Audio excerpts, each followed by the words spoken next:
All right, ladies and gentlemen, boys and girls, I'm going to make this quick because we did it live. I want to talk about, are you taking care of your brain when it comes to real estate? Because mental health and productivity for real estate is everything.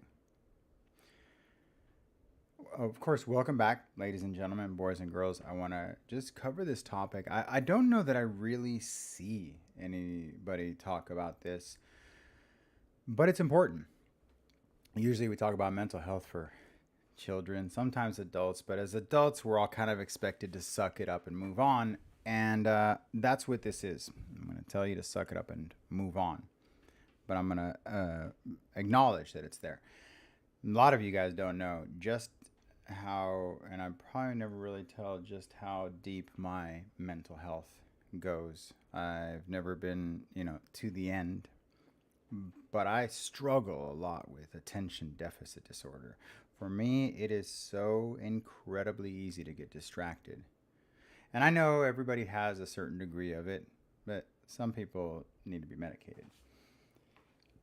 What you need to do to remain focused and productive in the real estate industry is more the items, the things that you need to do now as opposed to what it was just 30 years ago when I was starting out. The difference is in how much I have to defend my brain now versus then is so much more difficult because in 1993, if you wanted to learn how to sell real estate, you had your broker and you had Mike Ferry, Floyd Wickman, Tom Hopkins, kind of half motivational. There was Tony Robbins, Zig Ziglar, which he was out there.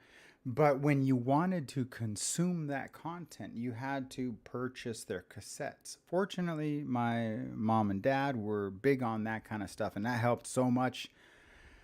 Thank you, mom and dad, for buying all of those cassettes all those years ago. Um, Having those cassettes, I suddenly a switch went on in my head that I wanted to consume self improvement, and thank goodness it did because I enjoy it. And when podcasts came out and YouTube came out, oh man, it was just so awesome to be able to consume that content. But you see, there wasn't a lot of it, and there was a distinct separation between what was good and what was bad. Even then, even the news had to report the news. But now, because there's so much competition for your attention and so many sources, again, 1993, 1993, yeah, we had cable, but even then there was not that many channels. It wasn't on demand, that's for damn sure. I don't think we had TiVo. Think of all the things that have advanced for the attention that people want, because attention turns into dollars.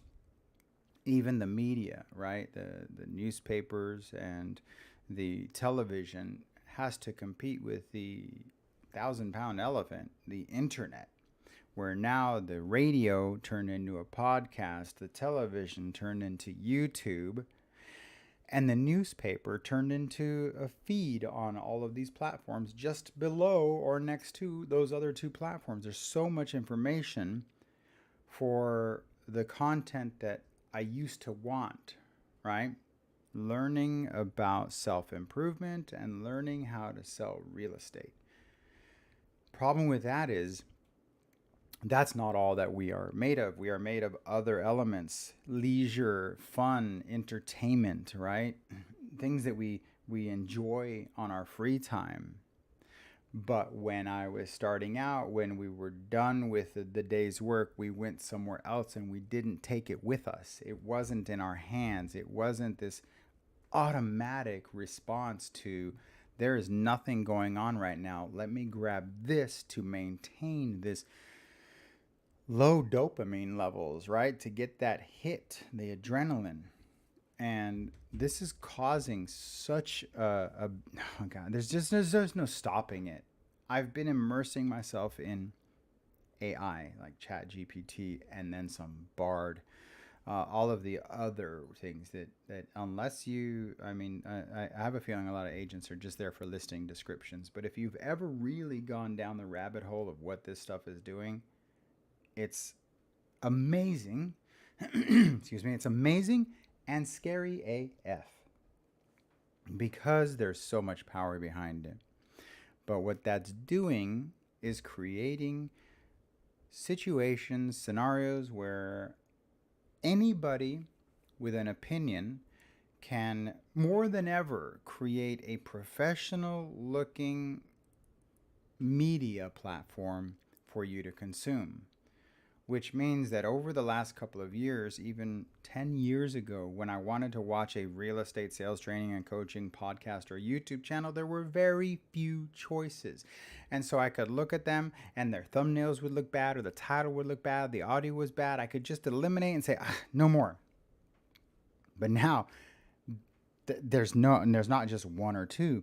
There are 1 or 2,000, maybe 1 or 200,000 options. And the more choices we have, the longer we get sucked into it, the more we can consume, the more variables we can have at our fingertips to enjoy.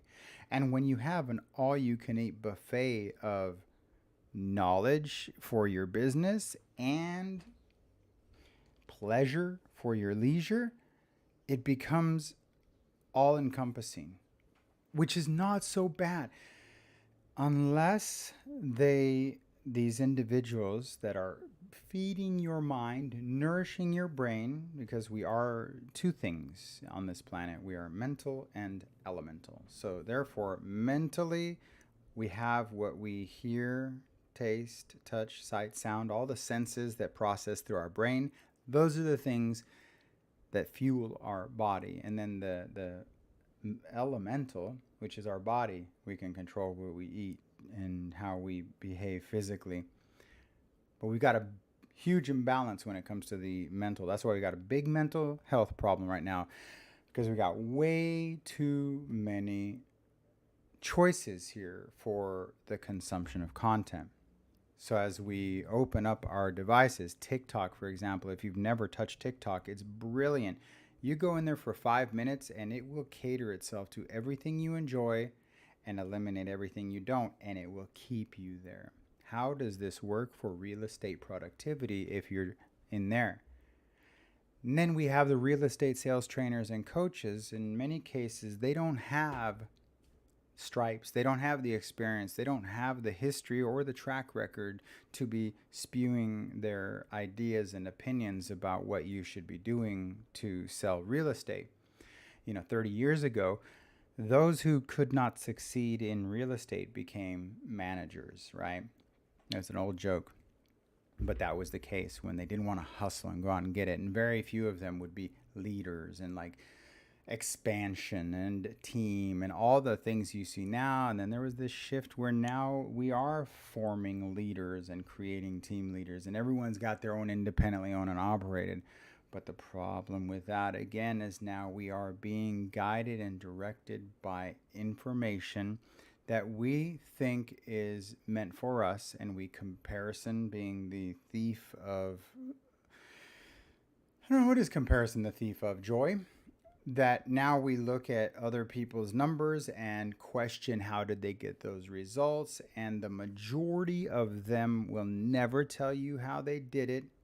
Probably most of them because they don't really know. We're all just kind of figuring it out. Very few of them like have a formula, get successful, and then maintain that level of success for so long that it's duplicatable. You see, when a real estate agent joins this business, you have sometimes you have what I call a shooting star, where they just crush it and they do really well for 2, 3, 4, 5 years. They sell hundreds of houses, right?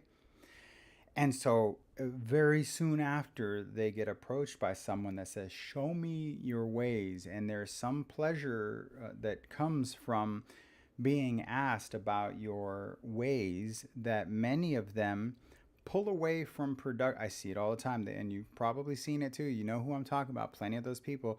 They step away from production of 5 or so years, and they go and teach. And they're teaching a formula that might not be duplicatable because the thing that they did at that moment was unique to their unicorn, and whatever they did to succeed probably more than likely isn't a formula that has stood the test of time, because when you are in real estate more than 10, 15, 20 years, then you learn there's just something to be said about being in the business through several different markets, through several different technologies, for you to say this is a formula because I adjusted and adapted. It's like an evolution where the survival of the fittest, and then those elements of that stronger species gets carried down and it works, right? That's how we made it out of the ice age.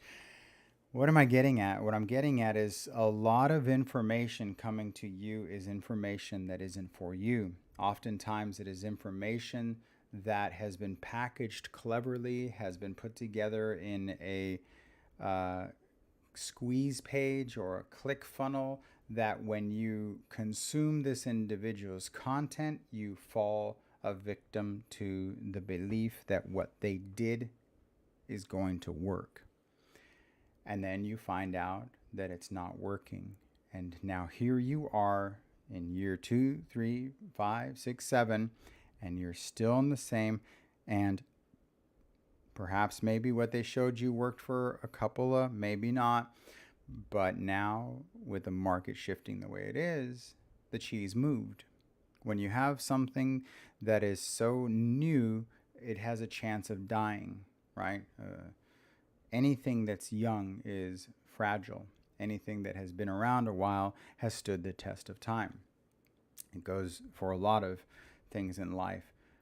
I want to encourage you that you start protecting and searching for those things that will carry you through the next 5 to 10 years in this business, because there's two things that I know are going to happen. You will be bombarded with everyone's opinion about what the market's going to do, up or down, nobody knows. You every day seek, search, hunt, poke, prod for what's happening. But what people aren't paying attention to, I don't care how smart you think you are and how smart you think the people who are speaking on these platforms are, nobody knows. And the smartest ones will tell you they don't know. They don't know. Nobody knows. Nobody knows what interest rates are going to do. Ask anyone and they will tell you they don't know. They will have opinions. They can look at stats, but that won't change. What will also be happening is we don't know what's going to happen with prices. So we're going to accept the things we cannot change. We're going to have the courage to change the things we can change, and the wisdom to know the difference between the two. If you're familiar with the serenity prayer, God grant me the serenity to accept the things I cannot change, the courage to change the things I can, and the wisdom to know the difference.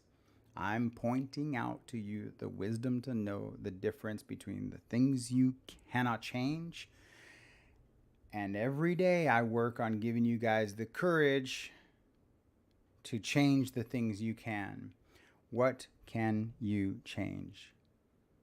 If we want to strip it down to its most simple elements, we have two avenues we can take moving forward.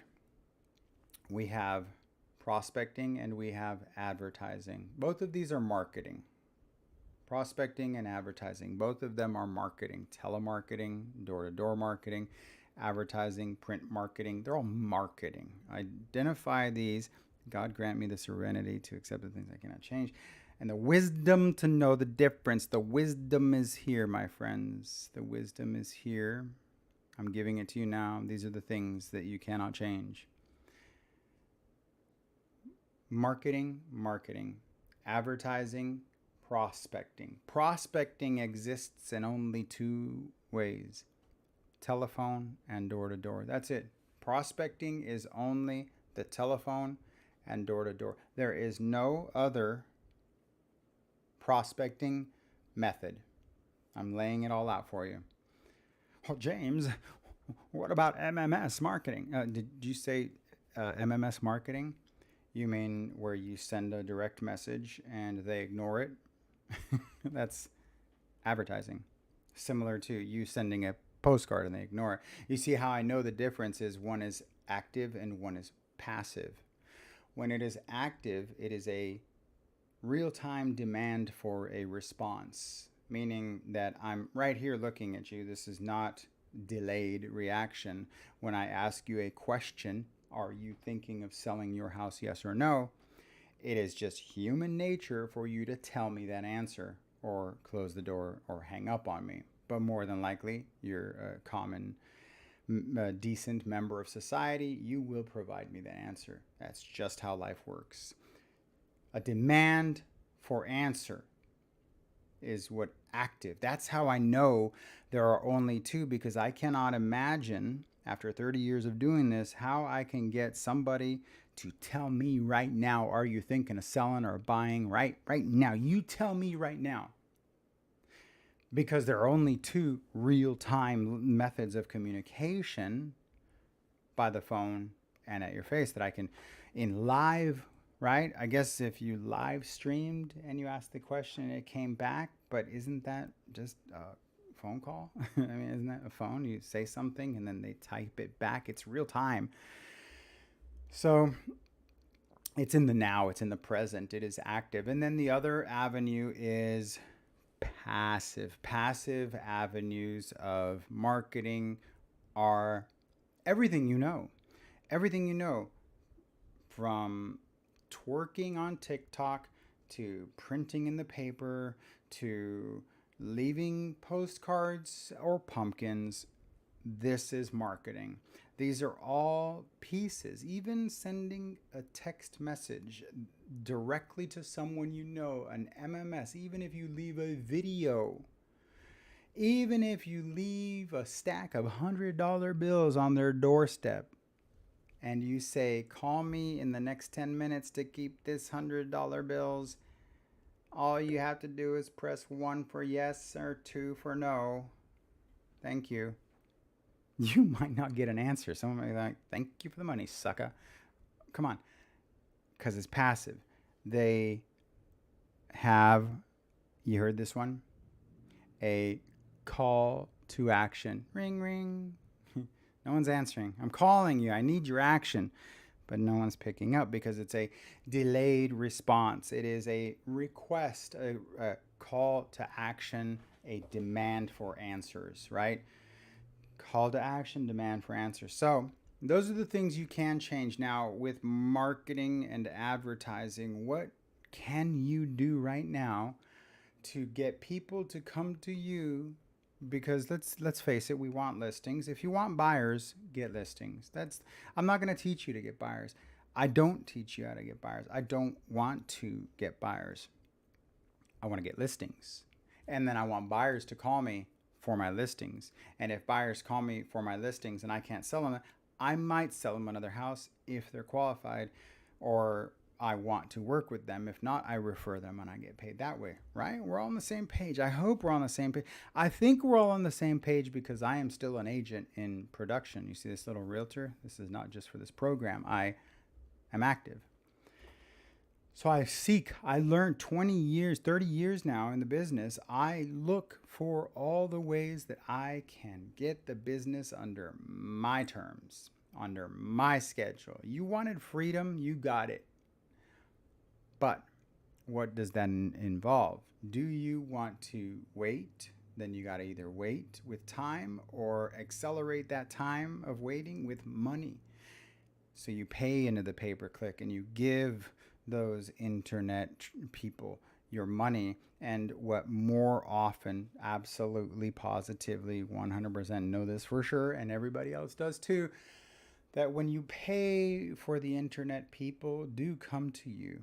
And they are called inquiries because they're inquiring about the information you sent out, whether it's how much is your home worth, or find out about the latest open houses, or get my pumpkin recipe, whatever the hell that is. They're inquiring about something you put in front of them. When you put it in front of them, now, of course, you can say, how much is my home worth? And if they respond to that, which that didn't last very long, but it's still a thing. If you can get someone to click on that button to say, what's my home worth on the internet? I got news for you. If you can get them to click that button to say, what is my home worth? What are the odds that that person is a motivated seller? You might think a motivated seller. You might think, whoa, I got myself a listing lead. Zillow has over 200 million monthly active users. Think about this math, 200 million monthly active users. And there's, say, 5 million houses sold per year. Zillow, the biggest one in the room, goes out and advertises and gets people to click on their buttons. And they still haven't figured out how to get sellers. They just get people, right? They got avenues, but even those avenues, I'm going to point out that those 200 million monthly active users versus 5 million homes sold translates to 195 plus million people who are not interested. Well, no, they're interested. They're not motivated. And what I do in my business by prospecting, I'm looking for people who are interested and waiting until they're motivated. This is about interest versus motivation. So if I get them while they're motivated, I can close them. If I get them when they're interested, I don't know if they're ready yet. So I have to ask a couple of questions and then find out how motivated they are. And depending on how motivated they are will depend on whether or not I can get a listing. Oops, I said listing. That's right. I was talking about what comes from those inquiries that you pay so much money for are probably buyers or people who never can buy, sellers, maybe, but those sellers are a long shot because 100, I mean, even if you just do the wacky math, bad math, my math, 195 million versus 5 million tells me that there's a high probability that what they're sending me is crap, because 195 million people can't be wrong. They're just curious. I'll go a step beyond and say for many years now, I have been collecting names and numbers and email addresses of people who I knock on their door or call and say, are you interested? And they say, maybe. They're interested, not motivated. When they're motivated, then they become a listing or a sale. But when they're interested, until they're fully motivated, they're interested. And so we do this hot, warm, cold lead to organize the interest of their motivation. And when they're truly, fully motivated, we get a contract. I hope I'm making sense. That's kind of what I experience in my real estate world. Unless you're in another business, that's how it works. So when you pay for these inquiries, they come to you and you think that they're leads and you try to convert them and they're failing and you're in this marketplace. Now your mental health is suffering just as much as your wallet health, your bank account health. And let me tell you, when your bank account health is unwell and your mental health is unwell, you got a bad situation. You got your back up against the wall. And if you don't have an alternative solution to the problem, you have to identify the things you cannot change and get the courage to do the things that will help you change the situation. Am I making sense? Can I get an amen? So we go and say, if this isn't working, it might not be work. It might not be work anymore. I need to do something now. That's why people come to my one-on-one. Most of the people who come to me as a one-on-one student, they come to me and pay me for my time. I offer one-on-one coaching.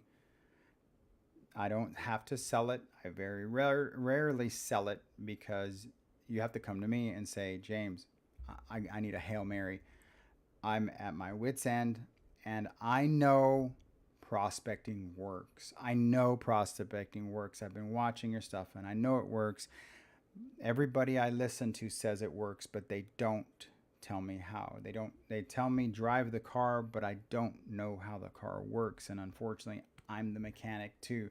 I can't just turn on the engine and disappear. I have to work on the vehicle, the CRM, all of the mechanics, the working components of that. That's how I'm relating it to our business, is that sometimes we can let somebody else do the work and we just show up and drive the car. You can hire a virtual assistant to make your telemarketing calls, but at some point you're going to be on the road and your car is going to break down. And if you can't fix it, you're going to have to call the virtual assistant to come out and fix it. What I'm driving at is mental health and productivity. If you accept the things you can change and you learn the scripts and dialogues and the techniques to take these only two actions, door knocking and cold calling, you know you will get results. And it might not tickle and it might not make your tummy feel good, right? It might give you a little bit of the poopies, but it will make you stronger. It'll make you productive. And I'm talking about being productive in a world where everything is trying to take away your ability to be productive. This is not conspiracy theory. It is human nature. It is biology. It is evolution. I'm watching it unfold. I can turn on any device right now and it will lead me in one direction or another. Either one of those directions, when I press stop, will bring me back to what do I do in the real world? The real world, I sell real estate. Whatever I was doing on those platforms no longer translates to what I got to do to make things happen. And as long as I know that those things, those pleasures or whatever it is you do on the LCD doesn't translate to what you have to do for business. And for so long, many real estate agents got very comfortable with spending money and things came out the other side. And I told you, I said, I know two things that are going to happen in the market. One is the conditions of the market, whether it be prices or interest rates. I know 100% without a doubt that I don't know. I know 100% without a doubt, zero question, that nobody knows. You tell me somebody who knows the market and they're probably sitting on a hill with white robes and a following. It doesn't exist. They'd be a messiah. Nobody knows. Anybody who knows nobody knows. You know that. You've heard them say that. Nobody knows what the rates are going to do. Nobody. Okay? So those are the things I can't change, but I know what is the other thing. I said two things are going to happen. One thing, I don't know. So those are the things I cannot change. I cannot change the future and I cannot change the situation. I cannot change. I don't know people who can change my resources. I'm tapped out. I cannot help that future.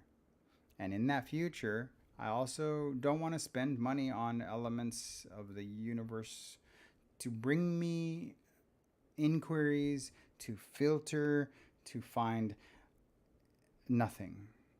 It was too expensive. It is too expensive to advertise and market if you have an expectation. Because right now, look at this, my friends. Right now, if the majority of the people who, those 195 million monthly active users that were nobodies, are now in the marketplace, what are they? Buyers, probably buyers. That's anybody who pays for internet inquiries will tell you majority of them are buyers. And what are buyers thinking right now? I don't need to ask. You know what they are. They're thinking, I'm waiting for the rates to drop. Houses are too expensive. They're not taking action. And a lack of action is only interest. And I'm not interested in people who are interested. I'm interested in working with people who are motivated, because only motivated people sign contracts. Interested people don't fucking pay the bills. They don't pay the bills. Zillow will tell you that. Oh, no, I'm sorry.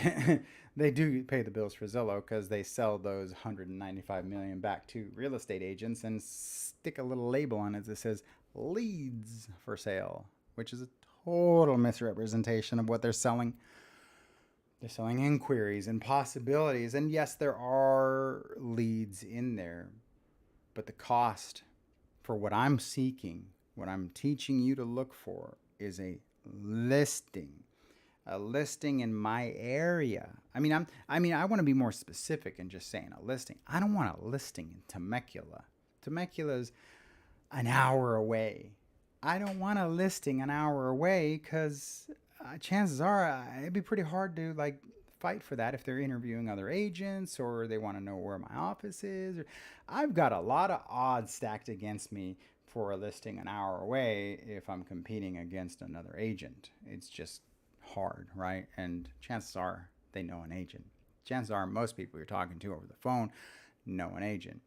Now, if we're talking about people who know, like, and trust us, that's different. The competition's different. But we're talking about complete strangers and converting inquiries, strangers, into somebody we know. I want listings in my area that I can service and convert into buyers for my area that I can service, that I can put up my sign to generate more listings, to get more buyers that I can service in my area, to get more listings so I can get more buyers to service in my area. Am I getting through to you? I hope so. So at the end of this mental health and productivity lecture, I want to encourage you to have the courage to do the things you can do to change your situation, whether or not you like it. And I don't know why you wouldn't like it if it works. Because for me, I don't like pushing buttons on my computer and then paying. I don't like paying money on a computer when it's thousands of dollars and nothing is there. Like if I click buy now and I spend $1,000, something better show up in the mail. Like I want to touch, if it's an iPhone or if it's like an object when I spend that money. But when you guys spend money on inquiries, you click a button and spend 4 digits, $1,000+ to the cloud, and think that's gonna rain a listing. You have been very lucky if it's been working for you, but maybe you might have noticed it's not working like it used to because the raindrops are drying out before they hit the ground, because those raindrops were buyers and they're just not interested. And if they are sellers, they're just not interested. Oh, I keep messing up. They are interested. They're not motivated. I'm working on that. I'm working on my words. I'm working on my inner dialogue. We have to change the words that we use to identify the potential clients so that we can put them in their place. We do that with leads all the time: hot, warm, cold. Why not do it before that and say inquiry, lead, interested, motivated? Very simple. When I go out and I door knock and I cold call, I generate leads. I don't generate inquiries, because inquiries have to come to you to inquire. They're not inquiries. I generate leads. When anyone else pays for the internet and the internet says, here's a name and an email address, that's an inquiry. So it's one step below a lead. And then when you talk to them, then you can identify, is this a lead based on interest, right? Is it a lead based on interest? And for me, my level of interest can be pretty low to qualify as a lead. However, a low motivation buyer is not a lead. A high motivation buyer is a lead, probably. A low motivation seller, and I'm saying low motivation versus no motivation, somebody who says no versus not right now, that's a lead, because a low motivation seller is a lead in my farm or the area I want. I can control it. And the way this business works, it encourages me to build a relationship with that individual until they're ready. So yes, that is fertile soil. An internet inquiry from 50 miles away is simply a phone call and an email periodically until they decide that they don't even want to move into your area. Does that make sense? Where if I work a seller, they're not going anywhere. All I need to do is make sure that I am the one they know, like, and trust and choose when the time comes. That's how it works. How does this affect? How is this mental health? Because I think our mental health issue right now has to do with the news and the information that we're getting right now from outside forces. And those outside forces are telling you it's not happening. Things are not happening, which is a fucking lie. It is a lie. And I promise you, if you can have the discipline to shut off the lie, to identify the clickbait, you are being baited.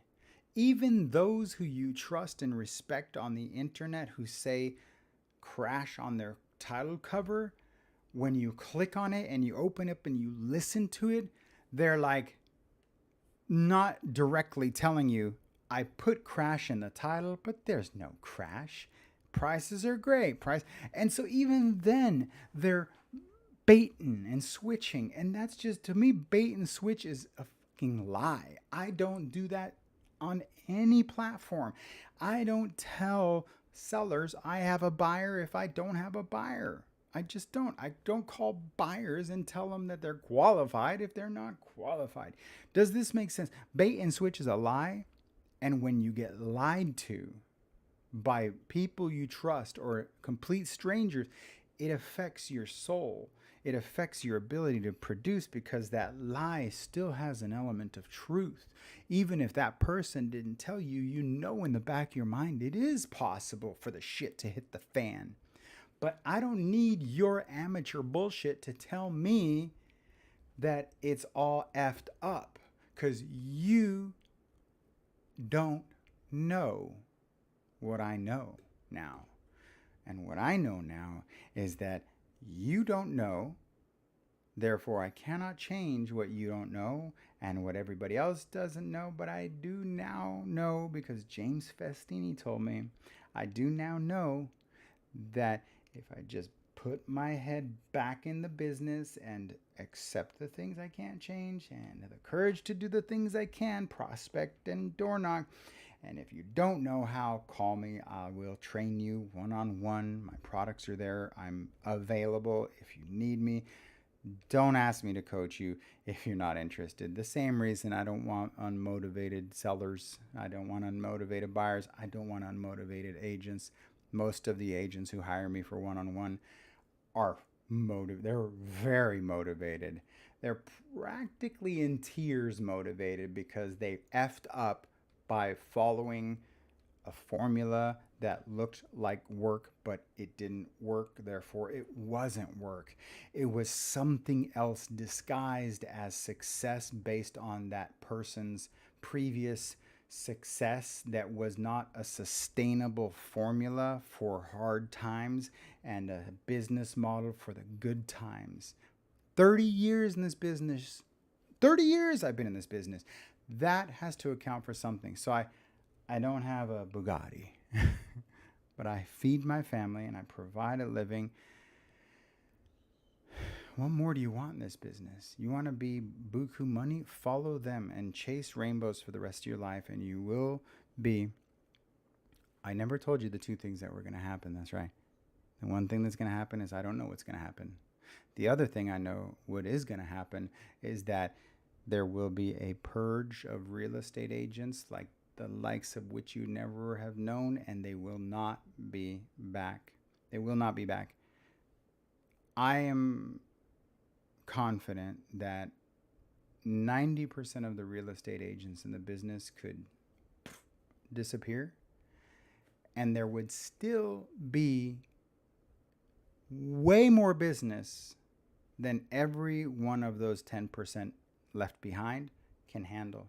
I've done the math. 99% of the agents could vanish, and there would still be enough business for those who remain. The difference is who will remain? Who will remain? Who will remain? That I do know. Those with the most leads wins. The person with the most leads wins.